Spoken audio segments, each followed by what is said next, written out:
Hi అండి, welcome to my channel. ఇప్పుడిప్పుడే మనకు ఒక బ్రేకింగ్ న్యూస్ అయితే రావటం జరిగిందండి. ఉద్యోగులకు సంబంధించి ఇది ఒక సూపర్ గుడ్ న్యూస్గా అయితే చెప్పుకోవచ్చు. ముఖ్యంగా పెండింగ్ డిఏ బకాయిల చెల్లింపులకి ప్రభుత్వం గ్రీన్ సిగ్నల్ అయితే ఇవ్వటం జరిగిందండి. పూర్తి వివరాలు వీడియోలో తెలుసుకుందాం. మీరైతే వీడియోని ఎక్కడక్కడ స్కిప్ చేయకుండా ఎండ్ వరకు అయితే చూసేయండి.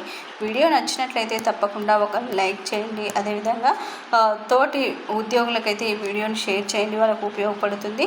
అదేవిధంగా కొత్తగా మన ఛానల్ని చూస్తున్నట్లయితే సబ్స్క్రైబ్ చేసుకోండి. ఇక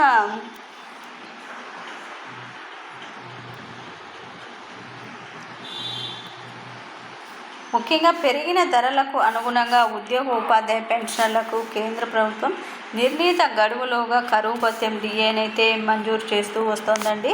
ఇక దీనికి అనుగుణంగానే రాష్ట్రంలో కూడా వేతన జీవులకి దామాషా పద్ధతిలో డిఏ వెంటనే మంజూరు చేయాలని చెప్పి కోరారండి. ఇక జూలై 2022 నుంచి రావాల్సినటువంటి 4 విడతల అంటే 14.56% డిఏ మంజూరు చేయాల్సి ఉండగా అయితే ఉత్తర్వులు నేటికి విడుదల కాకపోవడం శోచనీయాంశమన్నారు. ఇక ఉద్యోగ ఉపాధ్యాయుల వేతన ఇతర సప్లిమెంటరీ బిల్లులు ఈ కుబేర్లో చాలా కాలం నుంచి అయితే పెండింగ్లో ఉన్నాయండి. అయితే ఉద్యోగుల జీతం నుంచి ఈ యొక్క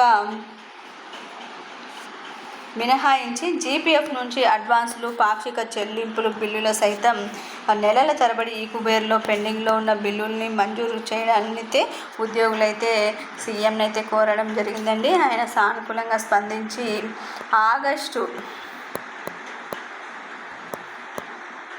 15వ తేదీ తర్వాత అయితే ఈ యొక్క డిఏ విడుదల చేస్తామని అయితే చెప్పడం జరిగిందండి. డిఏ అయితే మంజూరు అయితే కాబోతుంది. ఆగస్టు తర్వాత అయితే వీరికి 4 విడతల డిఏ 14.56% అయితే ఈ విధంగా విడుదల చేయబోతుందండి. వారికి సంబంధించిన బకాయిలు కూడా వాటికి సంబంధించి కూడా విడుదలైతే కాబోతున్నాయి. అయితే దీనికి సంబంధించి అధికారిక ప్రకటన అయితే తొందరలో అయితే రానుందండి. మీకు వీడియో నచ్చినట్లయితే తప్పకుండా లైక్ చేయండి, షేర్ చేయండి. ఇలాంటి ఇంట్రెస్టింగ్ అప్డేట్స్ కోసం మన ఛానల్ని సబ్స్క్రైబ్ చేసుకోండి. Thank you for watching.